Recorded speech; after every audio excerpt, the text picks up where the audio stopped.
राम राम किसान भाइयों, आप सभी का द यंग किसान चैनल पर एक बार फिर से स्वागत है। भाई देखिए, आज की एक जो बड़ी खबर है वो ये है कि भाई मसाला बाज़ार से एक बहुत बड़ी खबर आई। और कई सालों में जो है, आने वाले कई सालों में ये खबर जो है जीरा और सौंफ के कारोबार की जो तस्वीर है उसको बदल सकती है। जी हाँ, गुजरात के ऊंझा में उत्पादित जीरा और सौंफ को अब आधिकारिक तौर पर जीआई टैग यानी जियोग्राफिकल इंडिकेशन का दर्जा मिल गया है। लेकिन आखिर जीआई टैग होता क्या है? इससे किसानों और कारोबारियों को और निर्यातकों को क्या फ़ायदा होगा? और क्या इसका असर भविष्य में जीरे और सौंफ के भाव पर भी पड़ सकता है? आइए पूरी खबर को आपको विस्तार से समझाते हैं। सबसे पहले समझते हैं कि जीआई टैग होता क्या है। तो भाई, जीआई टैग यानी कि जियोग्राफिकल इंडिकेशन एक ऐसा प्रमाण पत्र है जो किसी विशेष क्षेत्र में बनने वाले उत्पाद को उसकी विशिष्ट पहचान देता है। जैसे कि दार्जिलिंग की चाय, बनारसी साड़ी या नागपुर का संतरा अपनी अलग पहचान रखते हैं। उसी तरह अब ऊंझा का जीरा और ऊंझा की सौंफ भी अपनी भौगोलिक पहचान के साथ पूरी दुनिया में पहचाने जाएंगे। ऊंझा क्यों है खास? अब मन में सवाल है। तो भाई, ऊंझा भारत ही नहीं बल्कि दुनिया के सबसे बड़े मसाला व्यापारिक केंद्रों में गिना जाता है।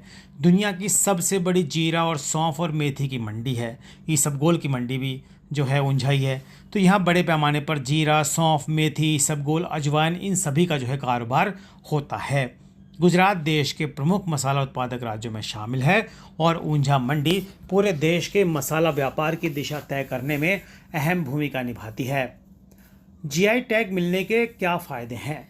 अब बात करते हैं भाई सबसे महत्वपूर्ण सवाल की कि भाई जीआई टैग मिलने से क्या फ़ायदा होगा। ऊंझा के जीरा और सौंफ की ब्रांड वैल्यू बढ़ेगी, अंतर्राष्ट्रीय बाजार में इनकी अलग पहचान बनेगी, निर्यात बढ़ने की संभावना मजबूत होगी, किसानों को अपने उत्पादन का जो है और अपने उत्पाद का जो है बेहतर मूल्य मिलने की उम्मीद बढ़ेगी, कारोबारियों को वैश्विक बाजार में मजबूत पहचान मिलेगी।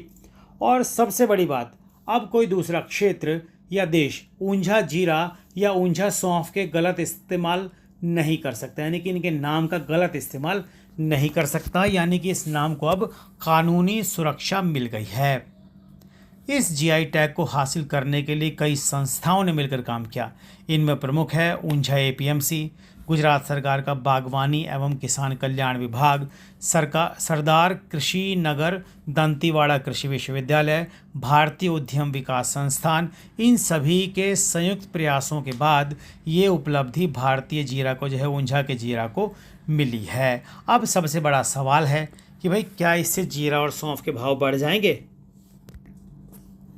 तो भाई देखिए, केवल जीआई टैग मिलने से तुरंत कीमतों में बड़ी तेज़ी आना ज़रूरी नहीं है, लेकिन लंबे समय के बाद अगर निर्यात बढ़ता है, विदेशी मांग मजबूत होती है और ब्रांड वैल्यू बढ़ती है तो इसका सकारात्मक असर किसानों और व्यापारियों दोनों को मिल सकता है। यानी आने वाले वर्षों में ये फैसला काफ़ी महत्वपूर्ण साबित हो सकता है। दोस्तों, ऊंझा के जीरा और सौंफ को जीआई टैग मिलना भारतीय मसाला उद्योग के लिए एक ऐतिहासिक उपलब्धि है।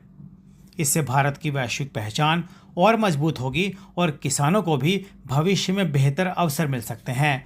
अब आप हमें कमेंट करके ज़रूर बताइए, क्या जीआई टैग मिलने से आने वाले वक्त में जीरा और सौंफ के भाव पर सकारात्मक असर देखने को मिलेगा? अगर वीडियो पसंद आता भैया तो लाइक ज़रूर करें, शेयर करें और द यंग किसान चैनल को सब्सक्राइब करना बिल्कुल भी नहीं भूलिएगा। धन्यवाद। जय जवान, जय किसान, जय हिंदुस्तान। दोस्तों नमस्कार।